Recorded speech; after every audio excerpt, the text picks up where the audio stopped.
Well, the happy warrior of better days is in the house. Happy days are here again. Happy days are Oh, yeah. Bust out the red, white, and blue. It's time to cheer. Well, maybe, or not. sing the song of cheer again. Happy days are here again. Joining us, you've heard of the Professor Emeritus, is the minority leader emeritus of the House of Representatives in the state of Hawaii. And if you put that on a new business card, it would wrap around the card about 2 times. Gene Ward with us on this very important Monday morning. Good morning, sir. Good morning, Mike. I guess the transition is this is the legislative hot air advisory following Amen. the high Amen. surf advisory. High surf. Now, here comes the hot air. Look, before we go anywhere, I think I want to tap on your expertise as somebody who has been key in the ongoing support. I know that Senator Inoue passing was a very strong thing for a lot of us to take, particularly those like you that realize how much the late senator did for the East-West Center. And the East-West Center is, and you told me this, this is almost a Gene Ward quote. The East-West Center is one of the few places on the planet where fierce enemies can look across the table and find common grounds and speak to each other. And we need places like that, particularly right now, because aren't we right in the center, Gene, of literally a maelstrom of possibilities of very bad things? You know, without even mentioning the sequestration, last year the East-West Center lost 15% of its budget. This year they lost 35%. So really, with just openers, they've lost 50% of their budget. Try that at home. That's a big cut. That's my alma mater. That's where I met my wife. That's where Obama met, or let's say that's where his parents met. It's a place where people meet cultures, minds, different opinions. And because they're young and idealistic, they get along together. But they go home and they remember that, and they remember those people. Isn't it true? And you've quoted chapter and verse about this before, Gene, on my program, and I've heard you in other speaking engagements in support of the East-West Center, that there are very few places anywhere where that detente can happen. It's just that you come in with a preconceived idea, young or old, that is your enemy. And then all of a sudden you're eating with this guy or this gal, and you think, hey, they're kind of like me. They pick up their food, they put it in their mouth, they smile. We got some common grounds here. I was there when Bangladesh broke off from Pakistan. Mm-hmm. And to see those people relating together, eating together, and thinking that, hey, nothing's going on really on the outside, but you look at the newspaper, you hear the media, you see the TV, it's a different ballgame. But that's the human ultimately all politics are personal. Sure. Even international relations. You know, when you go to war, that means the diplomats, even themselves, can't even sit down and reason together. So that personal diplomacy is hallmark at its best, the gold standard at the East-West Center. The other thing we have, Mike, in Hawaii that we should be very proud of is the Asia-Pacific Center for Security Studies. Mm-hmm. This is where the generals, now these are not students like we were at East-West Center. Right. These are where the generals are going to Waikiki, drinking beer together, off the uniforms. These guys, by the way, are one button away from nuking each other. This is heavy stuff. This is really heavy stuff. Yeah. All the generals from all the Pacific Islands. In fact, you just saw last week, the Pac Rim exercises will have China here. Yeah, now let's talk about that for a minute, because I know by the way, and you want to talk to Rep. Ward, the phone lines are open and we'll take your call and we'll interrupt what we're talking about. But I think this is a great point in time to be, because we've got some very hot issues being deliberated and debated in the House and in the Senate right now. But also, these are our elected officials who need to guide us in the path of threats. And right now, I think there are a lot of people here in Hawaii that think that we are under a threat, and I do too. I don't think that anybody is safe right now, and particularly this morning with the news of Russia getting into taking a look at our ability to knock down a missile. They're now looking at their ability to knock down our missiles that are designed to knock down the North Korean missiles. Mike, when the North Koreans came out with their bloviations and silly rhetoric, everybody laughed. They thought, oh, yeah, look what they're doing, all inside baseball. But, after a while, when they keep repeating it and they keep kind of upping the ante, sometimes you're going to have to act in order for you to save face, regardless if it's inside baseball, if it's inside for your own leaders and you're showing you're a young kid, you know what you're doing. He's going to have to do something, and that's what I fear. He may overstretch. Instead of a fishing boat, it could be a military vessel in the South. Yep. I think what's going to come is something short of what the South Koreans and the Americans will pounce upon, but I think something is in the making. Yeah, and that's a very disturbing thing. Now, there's no way to prepare In other words, some people have criticized on the program our leadership, our local government, the police, the Homeland Security. There seemingly is no really way to prepare for anything except hope that our defense is in shape. That's why I love our friends in Barking Sands, Kauai right now, because we have the ability to knock this stuff down. Otherwise, I think we'd be panicking. Yes, America is much safer because of Barking Sands. It's Alaska and Hawaii who are really, and probably California. Well, I'm also worried about our friends in Guam. I mean, they're right next door, right? Yeah, and then the Russian, the Russians love freedom, they love money, but they love power. The Mother Russia concept was, we are as big, as brave, and as mighty as the Europeans. They never had the money, they never had the might to do that, but they always considered themselves second-class Europeans. Now they're going back to when, I guess, under all of the czars and then with Khrushchev and all the others, they almost reached superiority. Now with Putin, and now they got resources, now they're quasi-democratic. I think they're going to try a second push to put Soviet, not superiority, but Soviet equality on the table. Yeah, and that's what a lot of this buzzing Yeah. around is. And isn't it also true that it's kind of alarming? There are a lot of extremists now in the former Soviet Union and Russia that are billionaires. I mean, there's a lot of people making a lot of The money. communists were smart. They had the inside track on all the resources That's and the right. assets, and they grabbed them up, and they're making money left, right, front, and center. Interesting. Before we go on, and I only wish that we could spend the whole morning with Rep. Ward, but he is on his way down to a busy legislative session. Margaret Thatcher is quoted with saying by our friend Paul Sensby, the problem with socialism is that you eventually run out of other people's money. The world has lost a great leader, and I know, Gene, you have personal thoughts about this. I mean, she was a leader in Great Britain in your formative years. Let's talk about this wonderful lady for just a minute. I feel the whole free world has lost a true leader, and not only for the freedom side of it, but from the equality of women's rights, of women who can First be and strong. only PM in Britain, Great Britain. I mean, Asia had PMs in Bandaranaike and in India and Ceylon, and there were Thais and others in various countries, but we never really had a strong woman prime minister until Maggie Thatcher. Interestingly enough, too, she comes from sort of a blue-collar background. Yeah. And a grocer's daughter. Yeah, and yet she was the person who got the economy back on track by stepping in and is disturbing the Union stronghold on the economy in Great Britain. That was a real wrestling match. Well, yeah. Britain has always been on the fringe of doing, we're going to nationalize the coal mines and the steel industry. She put an end to seeing how that stuff was actually a practical way to prosper the British. And I think they still go back and forth, but they're still in a Maggie Thatcher mode of, hey, look, ingenuity, entrepreneurship, private enterprise can do it. Give unions their due, but let's become a country independent of the European and the socialism that's sweeping a lot of. There you go. By the way, we are going to jump into the issues of the day, and there are plenty. I've got a bunch of notes, and Gene Ward does too. You can join the conversation at 296-KHNR. That's 296-5467. Well, what an appropriate piece of music. It's called "The Heat Is On."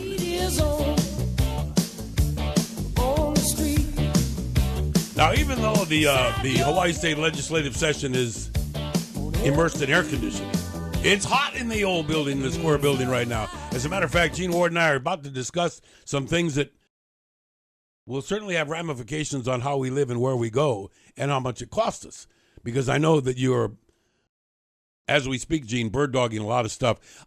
This is a very, very important juncture in the legislative process, and I don't think people know exactly how important it is. Where are we? I know that our session is well into its final segment. What's going on? Why is this week so important? Couple of identity markers. We're in day 46 out of 60. Of 60, that's 14 So left. we're really at the home stretch. Yeah. 40, and tomorrow's the big day where we basically debate everything that the Senate sent over to us, and we're going to tell them what we think of it. We got about 167 bills, I think it is, that we're going to sort of send back to them. So burning the midnight oil is an understatement right now. Well, Right? the House usually goes 6 to 8 hours. Actually, the first crossover, which was the first time when we sent them what we thought of our own bills, we actually went 13 hours, Mike. Mm-hmm. The Senate went 3 hours. Yeah. So to tell you where the hot air comes from. Yeah, no kidding. I mean, we the debate. hot air balloon. Those guys just go through the motions. I mean, we really debate the issues. Tomorrow, 167 bills, probably less than 13 hours, probably 6, 7 at the most. But the Senate is also meeting, and they're going to tell us what they think of our bills. Mm-hmm. And then it's going to go into, quote, conference committee, which is the gut in replace season. Now, you know what? Gene Ward, ever since I've known him, ever since he became a member of the House and we started doing these chats, always puts up this huge, it's like a 3-alarm fire bell going off, because I know that everybody's got to be very vigilant. And yet I'm worried that a lot of our lawmakers, both sides of the fence, or all sides of the fence, might be getting a little tired and maybe looking at some things and shrugging their shoulders and letting them pass. Isn't that the hope of some, to wear the opposition down so something goes through? Yeah, Mike, there's always the persistence factor. In fact, if any legislation ever progresses, it's because of the persistence of their sponsors or the momentum and the data that they bring to bear upon their opponents. Case in point, the early learning, the governor was 2.5 hours in front of the grilling of the Finance Committee last week. I mean, he was there with his early learning czar, and he went through all the hoops, and I'm convinced that that's his re-election format, the early learning. And he'll probably do about anything to make sure that passes. He even had all of his department heads, Department of Defense, testifying on early learning, and everybody rallying behind that particular cause. The issue is, though, Mike, the budget, which now looks, because of a little bit of an uptick in tourism, is going to be rosy and hunky-dory. But you look now at the contracts that are being finalized with HSDA, HGEA, there's a few $100 million that's not been on the table nor in the governor's budget. So when he talks... That's, by the way, very spooky, my friends, because we by mandate, and you can explain how this works, unlike the federal government, we are mandated to have a balanced budget.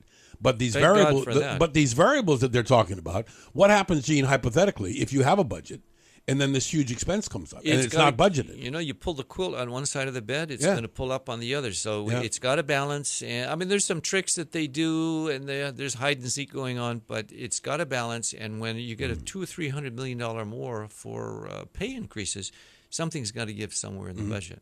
And as Kelbert Young has said, by 2016, we're down to, I think, $19 million in the budget projection. And by 2017, unless the economy goes robust, we're going to be in a bit of difficulties. Okay, now, hypothetically, since you began, this is going to be, even though we're mandated to have a big budget, a bigger budget than we've ever had before. $24 billion. In other words, we're not really paring things down very much. Didn't we go into this session and the last one looking at the reality of having to stop spending? Instead, we've added spending. Mike, this is my 8th term, and the more that I see, both as a participant and an observer, the structure of the political process is the more you give, the more votes you get, and the more you give, the more attentive independencies you build. I'm not sure that the democratic process, when at least you've got a semblance of prosperity so you can afford to expand government, but government has to have some boundaries, just like rivers have boundaries. They got to have banks. They got to have things that keep them guiding. And we've never really figured out the core functions of government to where we say, we're going to do this, we're not going to do that. In other words, everything's still on the table, unfortunately. What do we have to stop taking our government for granted for? In other words, should we be guaranteed a job? Should we be guaranteed food? Should we be guaranteed a place to live? Should we be guaranteed a second car? Exactly. Where do you stop? Yeah. And as you gave the Margaret Thatcher quote, eventually it's socialism. You do all those things for everybody, but then eventually you run out of money. Yeah. But Mike, there's an ethos, there's a spirit missing in America that you and I and the other generations of John Kennedy had. Ask not what your country can do for you. What can you do for your country? I think it's exactly opposite now. What can the government do for me? Somebody gave me another analogy earlier today, and this is a great place to introduce it. A lady named Mary from Mililani said, every now and again when a family has a budget and they get some additional income, instead of rushing out to spend it, they save it.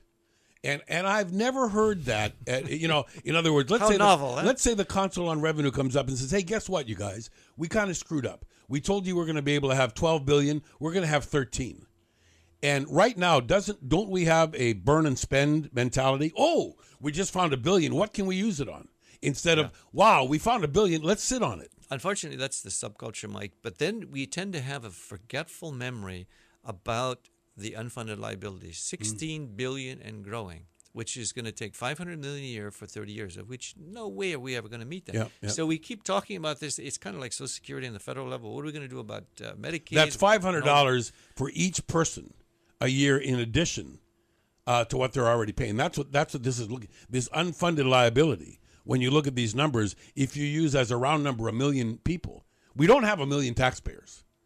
We have 600,000 filers. Yeah. To the Okay. Department So of Taxation. in other words, that $500 that I'm talking about for 1 million people is actually $1,000 for every tax filer. It's much smaller than. Yeah. It's about 60% of. Yeah. Of the, Where's that money going to come from? That's the big enigma, and that's why I'm saying this. TA, thin air. Yeah. I thought you were going to say the tax increase. No, that's coming up, and that's going to lead us to a junction. We will get back into more of your comments and phone calls after our news break, but we need to actually sit down with Gene right now, and that's what we're going to do, and start hammering out some specific pieces of legislation that he's worried about. And one real quick thing, somebody asked off the air, would you please ask Rep. Ward to explain once again what gut and replace means? I think that's a great question. A lot of people don't know that. I was using the slang. Yeah. You basically, like, you gut a fish, you gut a bill, you take out its innards, you take out essentially the essence of what it is, and then you replace it with an entirely different bill, which only has to have the same label at the top, General like relating to Right. relating to taxation, relating to transportation. As long as it fits under that, you can literally do anything at the last minute. Before the bell rings or before we sine die, the gavel goes down, and that's the big shock that people say, hey, I never heard about this bill. We never had a hearing. You guys did it in the cloak. And this is the last vestige of the smoke-filled rooms that are in the legislature. Now it's just back rooms because it's not legal to smoke filled That's right. You talked about smoking earlier on today. You're right. You're right. Having a moment, we'll get into that too. I'm sure Gene has already heard from some of his constituents. If not, he will be about these proposals about you can't even smoke in your own home. In your own condo. In your own condo. More of the Mike Buck Show coming up at 7:30 on Monday morning as we're spending some time with Rep. Gene Ward as we look at the ledge. We got more right after this. Oh, yeah, it's kind of an appropriate piece of music. It's called Around the Bend. Creedence Clearwater Revival wondering, what's around the bend? Well, that can be said of what's going on at the ledge at the moment. What's around the bend? Surprise! That's what's coming up as we gut and replace different bills. Rep. Gene Ward is in the house, and we're so pleased, first of all, to have been able to spend a few minutes in the last segment about the East-West Center, and because I know how near and dear that is to you, and also Margaret Thatcher. We're in a pretty interesting place in the world, and we could make a whole discussion about that. But I think that we're also in a very important and interesting place in this session. I think that the next couple of days, and I want to hear some specifics from you, are very, very important because of not just budgetary concerns, but about whether something is right or not, or whether something should be junked or not. Sure. Mike, I can go down to a good news, bad news list. Let me give the bad news first. Some bills I'm very concerned about, some bills that I think people will probably shudder at. And this is the one that came up last year. It's the Internet Sales Tax Bill. It's called SB 948. It basically puts the GTT on everything and everybody if you got any relationship to doing business in Hawaii, and particularly if you are doing it electronically vis-a-vis the Internet, you're going to get hit with the 4% sales tax. Will this bill affect or not affect the current claims being made here against a couple of prominent travel companies about their lack of paying GET for packages they sold in Hawaii? Expedia, Travelocity, etc. My understanding is it affects everybody who's doing business from out of state, who has some nexus, some, quote, connection with the business environment here. They tried it last year and the year before. It has some legal barriers. It has even DOTAX this year doesn't even like this particular bill. But if it goes through, it's a huge, huge tax increase. The other one, I'm not very. Would you repeat? Somebody just wanted to know. SB repeat the number. SB 948. 948. 948. We have that tomorrow to be debated on the floor. Okay. Another one that I don't feel very good about. It's bad for new migrants. This is a bill to increase the cost of sending money out of the state for money transfer people. It's SB 1068. I think it basically targets one ethnic community in Hawaii. And let's be frank. We've all seen, especially in our neck of the woods in Kalihi and in other places, where it's send money to the Philippines. Yeah, exactly. We have a tremendous number of people. Naming names, that's exactly. Yeah, there's a tremendous number of people here that have every right to do that. In other words, they're over here busting their you-know-whats. They have to wait in a long line to get immigration, to get their family members here because of the rules about immigration. So they want to spread their ability to earn an income to people at home. Exactly. So what's wrong with that?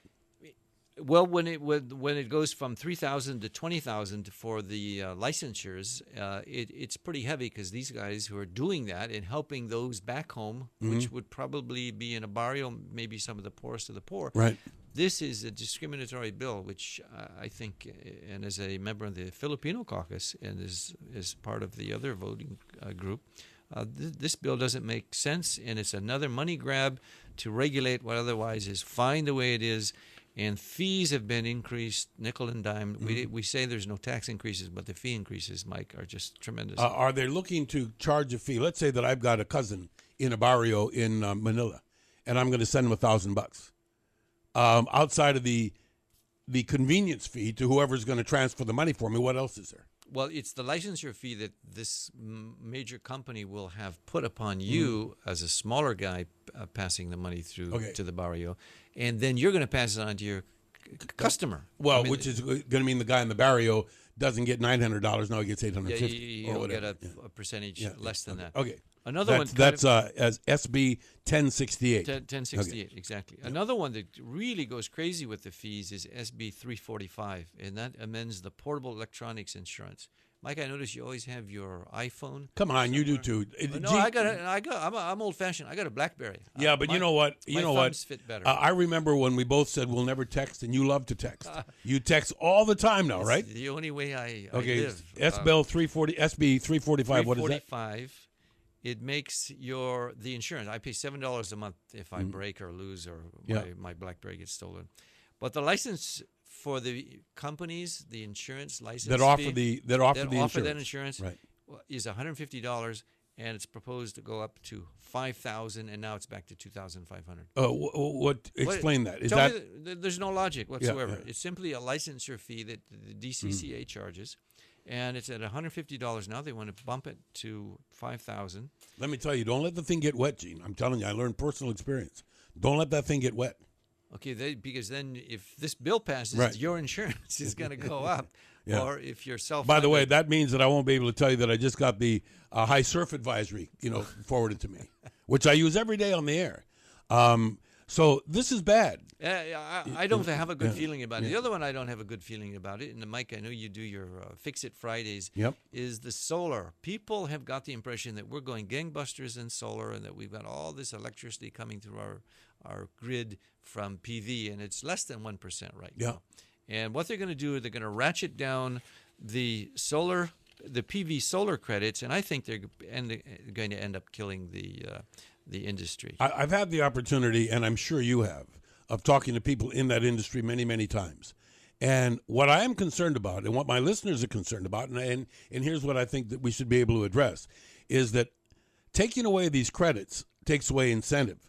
But unfortunately, I think that that there are a lot of people incensed that some people taking excessive credits. Some people are beating this up and working the system for which even people that can't afford to put PV on are now suffering. I tried to get numbers on how many people did that and how much did they game the system. I bet you it's a lot less than we thought. Yeah, but nobody can give me evidence other than an anecdotal. Well, I heard about so-and-so, and this CPA does these guys' books, and they did 5 credits. This obviously in anything there are spoilers. But in terms of the general public, this thing at 1%, if this thing goes down, this is SB 623. SB 623 replaces all the renewable energy technology tax credits.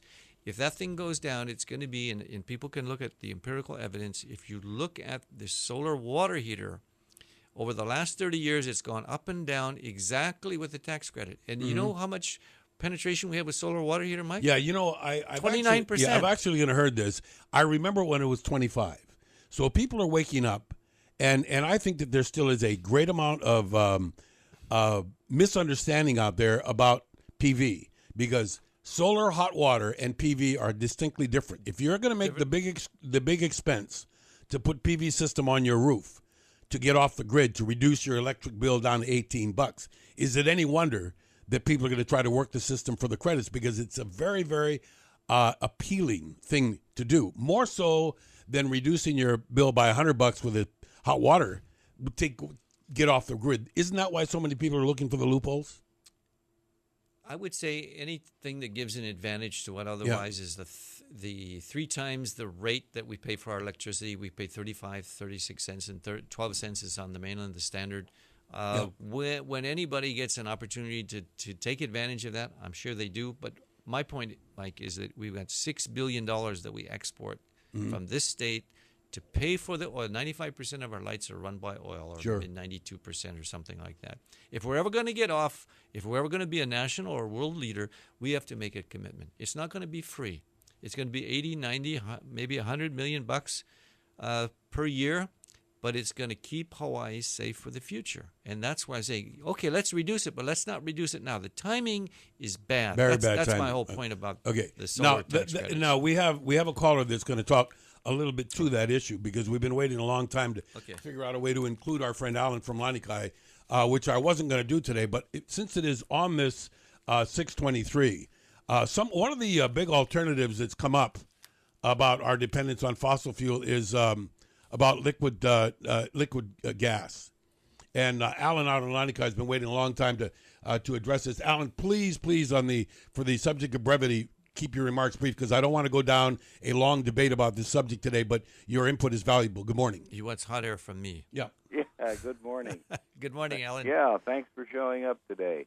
I have a quick one for you. The annual report for the Spectra gas pipeline company on the mainland announces flat out they are building a pipeline to Prince Rupert to put an LNG export facility there, which means if we can't get the Congress to excuse Hawaii from the Jones Act for this particular application, we can ship Canadian liquid natural gas out of Prince Rupert to get Oahu off this black, heavy Indonesian residual fuel oil. Ellen, I think I think that is a great option. We've got to do any and all things. I think LNG is going to be one of those options. And I think the PV, the whole point of geothermal with wind, and for the sake of my colleague and your friend Cynthia Thielen, the wave energy. LNG should be taken advantage of. We are, as a nation, a leader of the quantities of that. We're blessed with it. We have a huge resource. So I say, yes, let's do it. I don't know where Prince Rupert is, but in Canada. Somewhere in Canada, I suppose. Yeah. It's on the coast of British Columbia, couple of miles north of Vancouver. Which it puts it pretty near to us. Alan, thanks very much for your injection of that. I want to ask you just on a bigger picture, because I do know that there are many, many discussions about the Jones Act, and that we don't really know if it's antiquated, if it's like high button shoes, if it's time for an overhaul. But it seems to me that industry and most government is in favor of leaving it where it is. They don't think it's broken. Well, Mike, the Jones Act, for those of the listeners who may have heard it and not remembered it, it's basically, if you're going to have a ship going between American ports, has to be built, owned, and flagged and basically run by Americans. By American crews and companies. What we've asked for, and I was one of the sponsors of the Reso, is that it can be foreign built, but then it will be American flagged, American operated, and American owned. Some are saying small. It's a mini exemption, very, very small exemption. Some are saying that one of the reasons for that primarily is that with the high cost of ship building and our incredibly high cost in the U.S., that we may not even have the ability in the U.S. to build the kind of tankers Mike, that we would need. we have no more shipbuilding capacity other than military ships. Yeah. We build no ships. Yeah. End of game. I mean, there's no argument. And all the airlines and all the freight cars, all this train that's going to go out to Kapolei, those are all built in Italy and overseas. Why is the Jones Act, why is this sacred cow, these ships, which we no longer build, being done? And you know the great irony, and I learned this the other day, it's not talking out of school, it's actually learning that Matson repairs its ships in Asia, particularly China. If there was so much dedication to the Jones Act, why would you actually repair your ships in a place that's much cheaper than what you had, whether it was built, whether it was flagged, and whether it was owned? So I find that what sort of a lesson? ironic. What sort of a lesson can we learn from history? I mean, we're mourning the passing of Margaret Thatcher today. She was the prime minister in Britain that stood up and disputed the union's strong stranglehold of industry. I mean, we've got to a point now where we're building so many things offshore because our cost of building and business is so great that we're looking at things that maybe were designed to protect us that are now going to injure us. I guess one of the transitions with the Jones Act and Margaret Thatcher is the ships that she sent, the warships she sent to the Falklands, and she'll always be known for the lady who kept the Falklands in the UK In the empire, yeah. And they are now sort of having another issue. They had a referendum, and it's like 90% said no, we're not going to do it. But the point of that is, if there's going to be a future war, and Mike, your point about why do people in the vested interests want to keep that? I think if you look at modern warfare, the future wars are not going to be on ships. It's going to be air. It's going to be missiles. Sure. Well, I mean, we got to have the rough and tumble to carry the troops and the equipment, but we've got enough foreign-owned ships foreign-made ships that we own that we could always put into practice. So I think it's a bit of a inevitable change, but right now we're asking for just let us buy foreign-built ships. Okay, we got more coming up, including a bunch of more bills. And if you've got something you want to know about, quick, 296-5467. That's 296-KHNR here on a Monday morning. More of the Mike Buck Show coming up on AM 690 KHNR. Yeah, you see, we have this pretty appropriate bumper music. This one's called I Can't Go For That. I don't want to say I'm against it no matter what it is, but some of these bills that we've been against so far make some pretty good sense. Now, we do have one or two left, but we also have some legislative good news.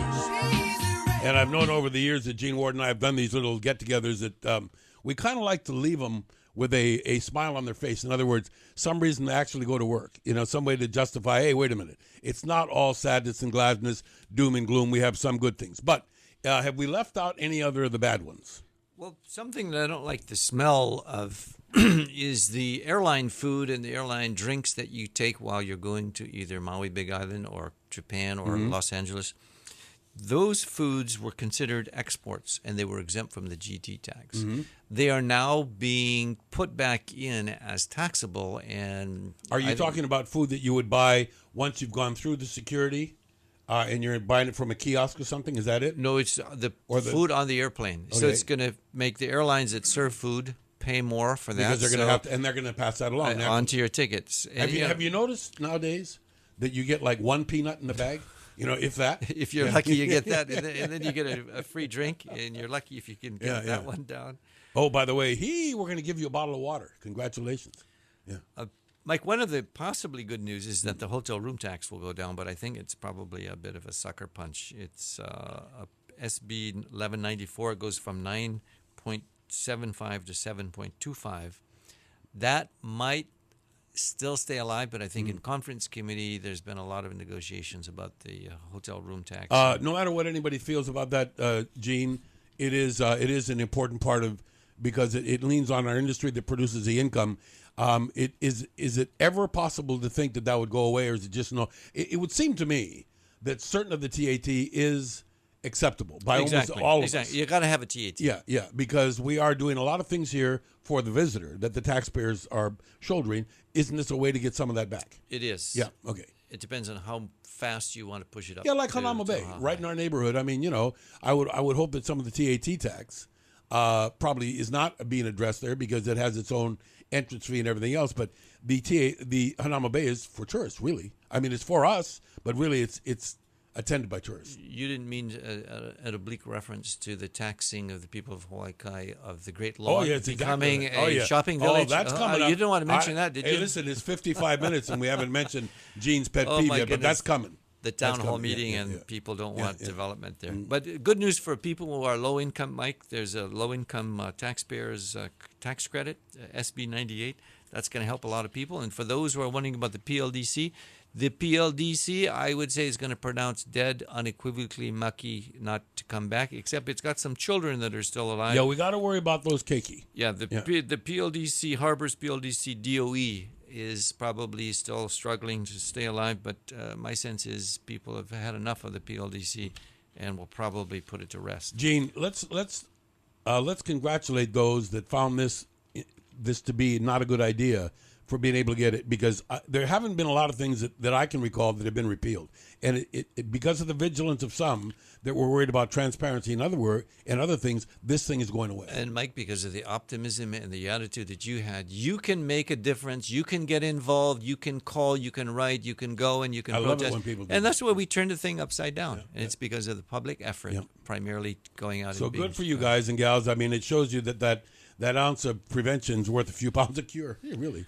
So, Mike, the coalition is still alive and well. The total data is still out. The jury is still out. But I think what we're trying to do is do as much as we can to show that there's responsible legislation when you get a Democrat and a Republican coalition together. It's still not the best way to have a one-party state. Well, come on. As one-sided as it is, and this is important for you to reflect on this juncture in your own career. It must be gratifying to see that that a handful can influence a larger group to common sense in certain areas. We are still the swing faction in the legislature between the two Democratic factions, but the jury is out. But so far, it looks as though a lot of the bad bills have been killed, but some of the bad bills may still be alive, and we'll know in the next probable 20 days what happens. So it gets down to what we call the very, very short strokes. Now, really quickly, you're thinking on what you said earlier, and that is the governor relying on early education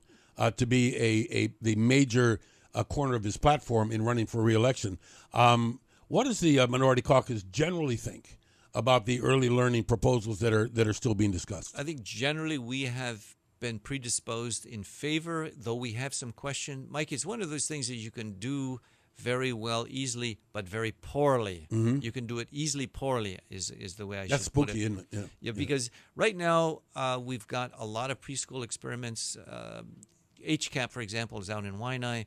The representative there had said that they have a 50% participation rate. What we're trying to do is get to those who don't have functional families who can actually give kids an education, because the highest correlation of student achievement is parental involvement. When you don't have the parents involved, they don't go to school because it's voluntary. They don't go to school in the kindergarten areas. So if we're going to do it, we got to do it well. Yeah, that's the biggest complaint that I've received is not the concept, but when we throw government money at a project, how much of that percentage is going to get down to those kids that need the money rather than running a program?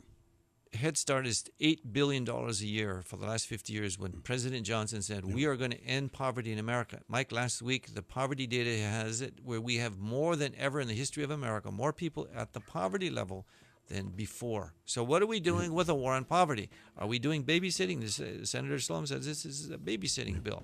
We got to be able to do it and do it well, and that's to get the kids in there who otherwise have their brains not being stimulated and being educated at an early age, so later on they can get a job and they can survive in the society. See, that's why we love it when Gene Ward comes in, because he's this optimistic pessimist. Thanks for being here, and we look forward to getting more information, all of these bills, and if people want to know what they can do, they better get in touch with their legislator. Getting involved is the key. Okay, more of the Mike Buck Show coming up right after our news break here at the top of the hour.